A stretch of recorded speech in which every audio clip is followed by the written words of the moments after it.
Welcome to another story with Wendell's. Today we're reading a series of Beatrix Potter books, and this one is called The Tale of Peter Rabbit. Once upon a time there were 4 little rabbits, and their names were Flopsy, Mopsy, Cottontail, and Peter.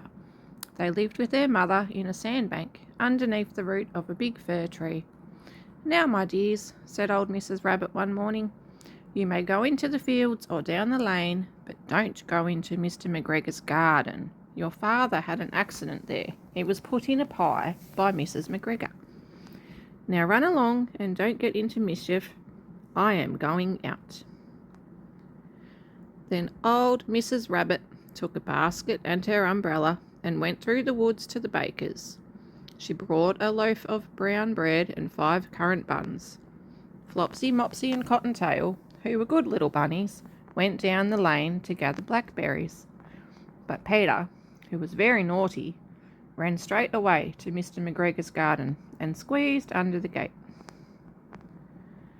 First he ate some lettuces and some French beans, and then he ate some radishes. And then, feeling rather sick, he went to look for some parsley. But round the end of a cucumber frame, whom should he meet but Mr. McGregor? Mr. McGregor was on his hands and knees planting out young cabbages, but he jumped up and ran after Peter, waving a rake and calling out, "Stop, thief!" Peter was most dreadfully frightened. He rushed all over the garden, for he had forgotten the way back to the gate. He lost one of his shoes among the cabbages and the other shoe amongst the potatoes. After losing them, he ran on 4 legs and went faster, so that I think he might have got away altogether if he had not unfortunately run into a gooseberry net and got caught by the large buttons on his jacket. It was a blue jacket with brass buttons, quite new. Peter gave himself up for lost and shed big tears, but his sobs were overheard by some friendly sparrows, who flew to him in great excitement and implored him to exert himself. Mr. McGregor came up with a sieve, which he intended to pop upon the top of Peter, but Peter wriggled out just in time, leaving his jacket behind him, and rushed into the tool shed and jumped into a can. It would have been a beautiful thing to hide in if it had not had so much water in it. Mr. McGregor was quite sure that Peter was somewhere in the tool shed, perhaps hidden underneath a flower pot. He began to turn them over carefully, looking under each. Presently, Peter sneezed.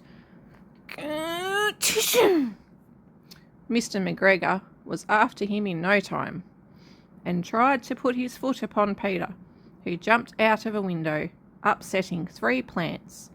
The window was too small for Mr. McGregor, and he was tired of running after Peter. He went back to his work. Peter sat down to rest. He was out of breath and trembling with fright, and he had not the least idea which way to go. Also, he was very damp with sitting in that can. After a time, he began to wander about, going lippity-lippity, not very fast, and looking all around. He found a door in the wall, but it was locked, and there was no room for a fat little rabbit to squeeze underneath.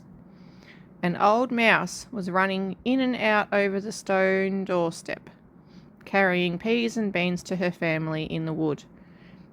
Peter asked her the way to the gate, but she had such a large pea in her mouth that she could not answer.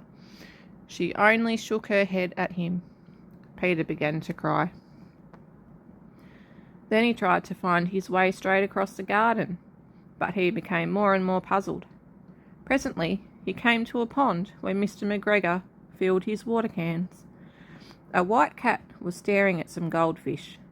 She sat very, very still, but now and then the tip of her tail twitched as if it were alive. Peter thought it best to go away without speaking to her. He had heard about cats from his cousin, little Benjamin Bunny. He went back towards the tool shed, but suddenly, quite close to him, he heard the noise of a hoe scratch, scratch, scratch, scratch. Peter scudded underneath the bushes, but presently, as nothing happened, he came out and climbed upon a wheelbarrow and peeped over. The first thing he saw was Mr. McGregor hoeing onions. His back was turned towards Peter, and beyond him was the gate. Peter got down very quietly off the wheelbarrow and started running as fast as he could go along a straight walk behind some blackcurrant bushes. Mr. McGregor caught sight of him at the corner, but Peter did not care. He slipped underneath the gate and was safe at last in the wood outside the garden.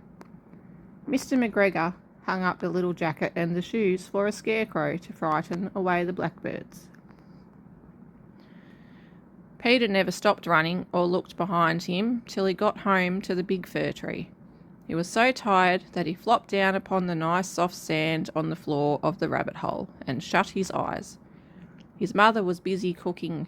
She wondered what he had done with his clothes. It was the second little jacket and pair of shoes that Peter had lost in a fortnight. I'm sorry to say that Peter was not very well during the evening. His mother put him to bed and made some chamomile tea, and she gave a dose of it to Peter. 1 tablespoon to be taken at bedtime.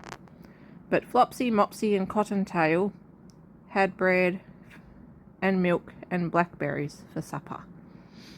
The end.